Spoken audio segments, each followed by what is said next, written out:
My name is Raquel. Thank you for watching my podcast. Today is Sunday, January the 15th.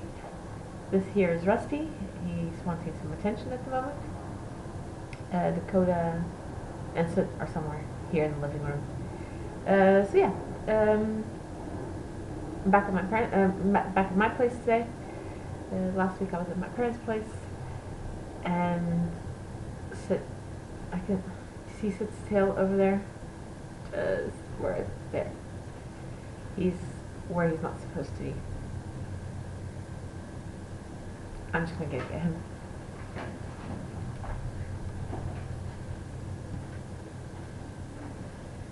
Here's a little guy being naughty. There's Soot. Funny. And he's gonna get into all the things I have here to show you because that's just what he does. So anyway, let's get started. I don't have any. I sort of have finished objects, but not quite because it's part of like a big object that I haven't finished yet. So I'll start with that.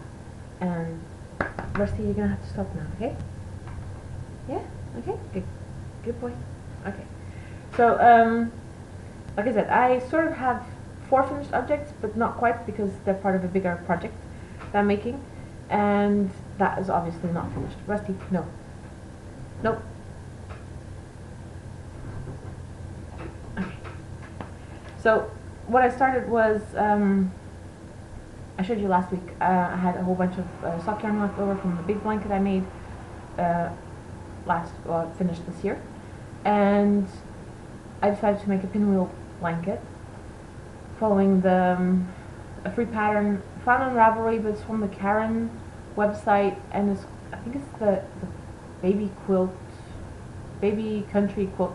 I'll put the link in the show notes so you can go follow that link if you want to.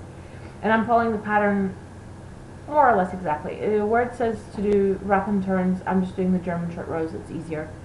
And yeah, I'm really liking the effect so far. I haven't sewn in any ends, but I will be doing.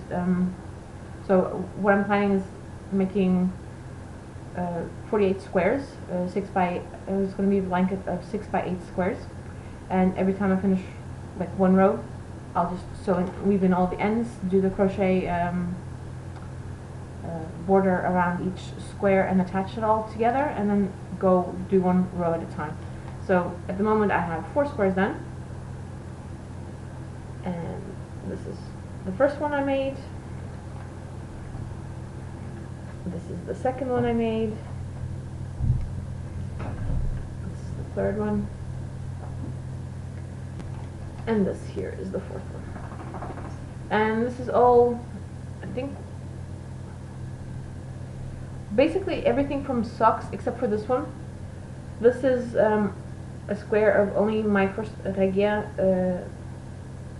yarn, and I bought this specifically for the other blanket I made, other sock yarn blanket.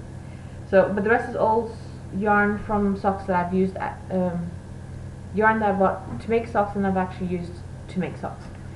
So I've completed my first 4 squares, and I'm knitting these on my 3mm bamboo straights, and it takes me about 15 to 20 minutes to make one of those little triangles, and there's 8 of them, so you know, roughly 2 hours or so to make one block. I can get one in the evening from after having dinner and walking the dogs and everything before going to bed. So that's one of my whips, but kind of finished objects. I sent Rusty away, so that's what he's going to do now. The other thing I wanted to start, and that I talked about last week, was the eyeball shawl by Stephen West, and I did start it last week, but then I got kind of carried away. I started on Sunday, and I did the whole, I'll show you, I did one whole section, and then on the Monday I decided to start. I didn't want to, I needed to do the stitch count on the shawl, and I wasn't really feeling it, so I started the pinwheel blanket, and then I kind of got carried away with that, so I only picked up the shawl again yesterday. And it's on short needles, on short cable, so I can't show you the whole thing stretched out, but this is it so far. So I did all the black on Sunday last week, and I think I had 2 rows of the, this is blue, it's not grey, it's blue. You can't, it looks grey, but it's a really light blue. This is Garn Studio Drops Lace, and I've made a exploration station out of this 2 years ago, 3 years ago, 3 years ago. I think it was the Mystery Knit Along in 2014.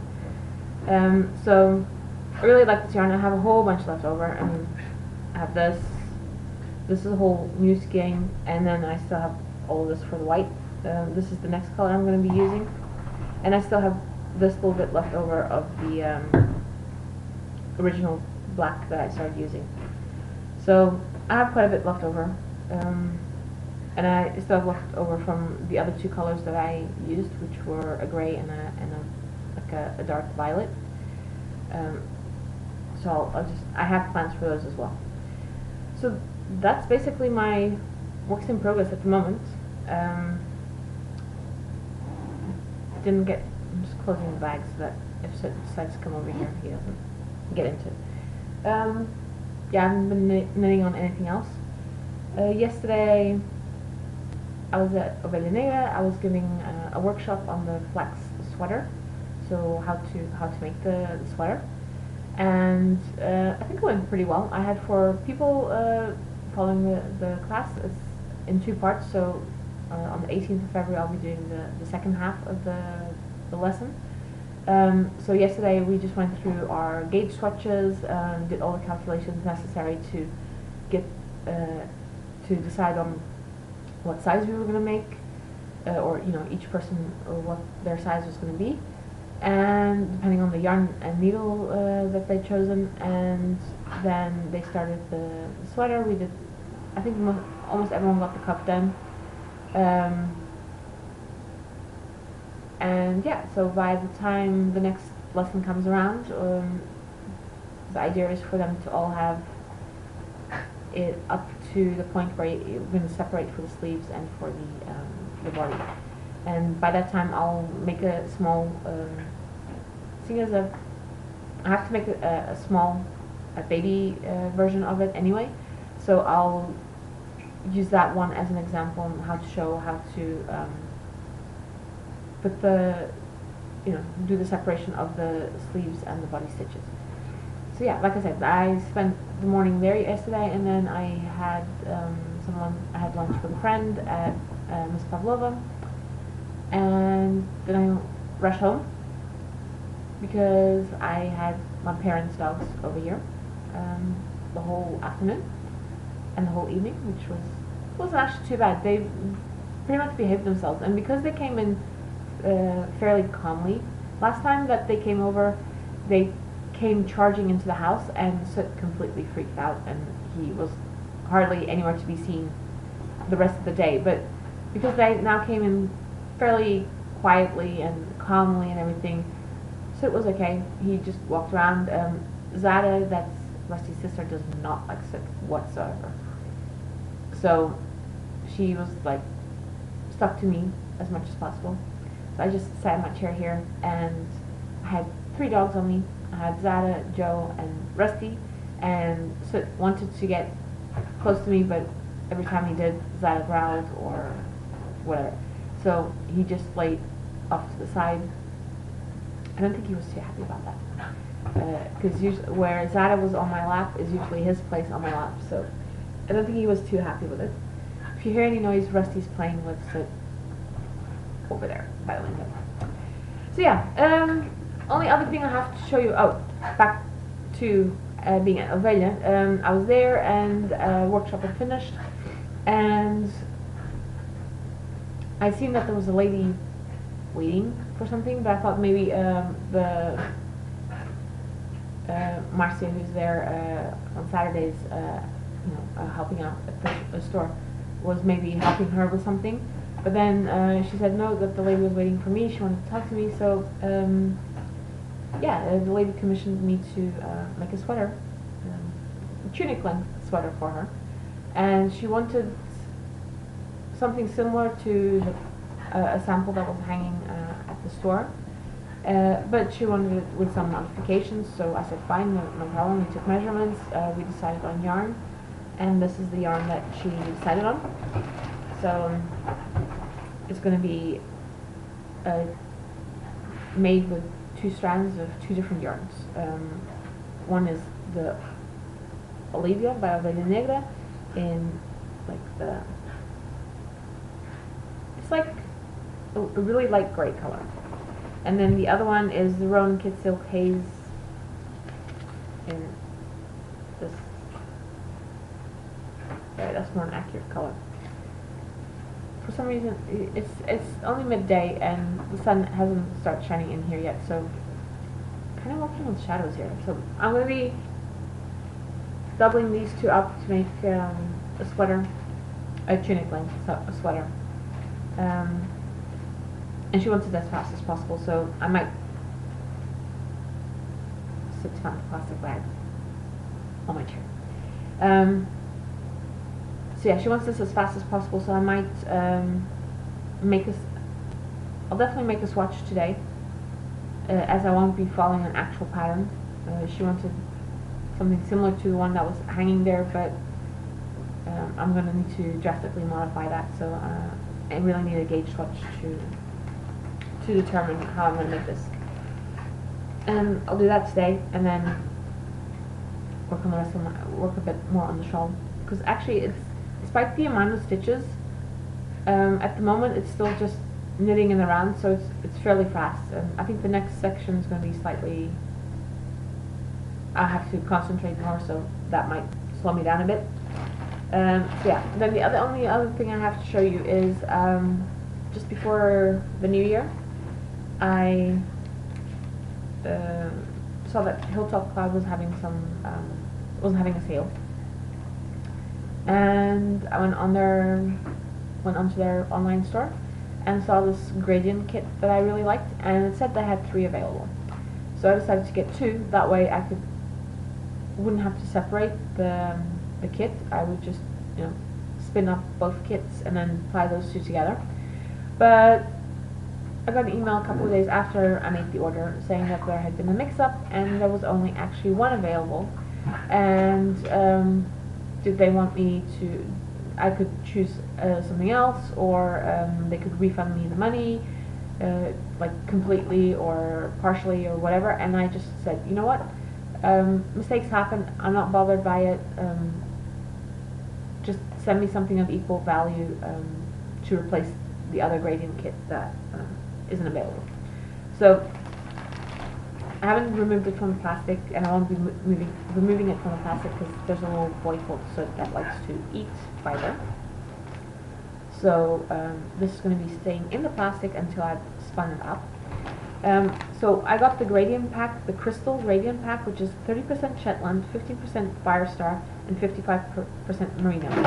Now I've not, see, so they're all playing together now. So I've never worked with Shetland before, so that's going to be interesting, and I've never worked with the Firestar, which is like sparkly, so that's going to be interesting as well. And this, it's like, so it starts with a yellow and then moves on to like the blue. I think there's 7 different colors in here, if I'm not mistaken. So there's like, I think it was 4 main colors, and then the 3, like this one here, for instance, is a mix of that one and the next color, and then I think that's the way it goes through. So yeah, I'm really happy with this kit. It's just a shame that, there weren't 2 available to do what I wanted to do, but that's okay, because what I received as a replacement, I'm pretty sure this is not equal value, but because Katie felt quite bad about the mix-up and everything, she sent me something, a completely different base, something I've never ever worked with, and I have opened this because I just couldn't resist trying to feel this, and it's so soft. So what she sent me was a 65% llama, 35. It says 33, but I'm pretty sure it's supposed to say 35. Faux cashmere blend, and she nailed the colors. Really, I really love these colors. They're not coming up. I'll take out a bit of it. It's in a braid. It's 100 grams. This gradient kit is 140 grams. Yeah, this is 140 grams, and this is only 100 grams, which is fine. And it says 65 llama, 33 faux cashmere. But I'm pretty sure maybe a bit more, but okay, here's the colors. So, and someone's calling me. I'll get that later. No. So yeah, so I have some llama cashmere blend to try out, and I really can't wait. This might be the next thing I spin, but first I have to finish what's on my spinning wheel.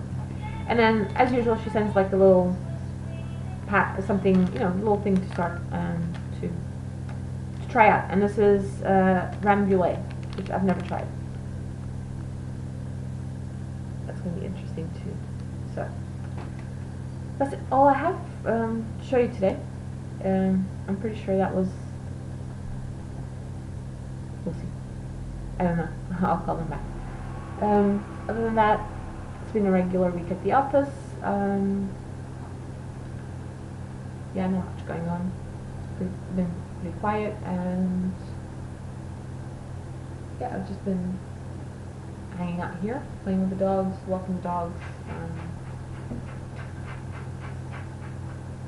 If you hear that, that's Rusty scratching at the floor. I have a little placemat for their food and water. Usually it's in the kitchen. Well, no, during the day, their food and water are here in the living room because I leave them locked in the living room. Because annoying neighbor, put it that way.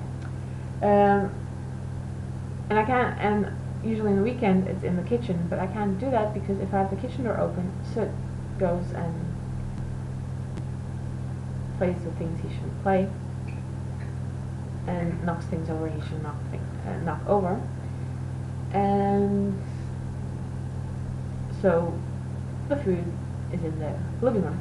But I have a placemat, and for some reason I don't know how he came to do this, but Rusty digs at the food bowl, not in the food bowl, but beside it, like so next to it, because I think what he's trying to do is get to the food more at the bottom of the bowl. So that's the noise you can hear, him scratching, trying to dig into the food bowl. He doesn't put his paw in the food bowl, so that doesn't help clear. I guess it's lunchtime for him right now because they're all eating now. Yeah, I still have to go make my lunch, so that's what I'm going to do now. I'm going to edit this podcast and wish you guys all a happy Sunday. And in case you're wondering, it's a really bright, sunny day outside. It's a bit cold. It's probably maybe around 5 to 6 degrees, so it's cold-ish, but it's sunny. So during the day, it's quite warm still. Or at least while you're in the sun, it feels quite nice and warm. It does get chillier in the evening. And the last week we had a couple of days of rain, but not much. They predicted like a really cold winter, and it's not here yet. They were predicting like negative temperatures and everything, and I've not seen it. Maybe way up in the mountains, but not here. So yeah, I'll see you guys next week, and enjoy your week and have a nice Sunday, or whenever it is you're watching this. So yeah, bye.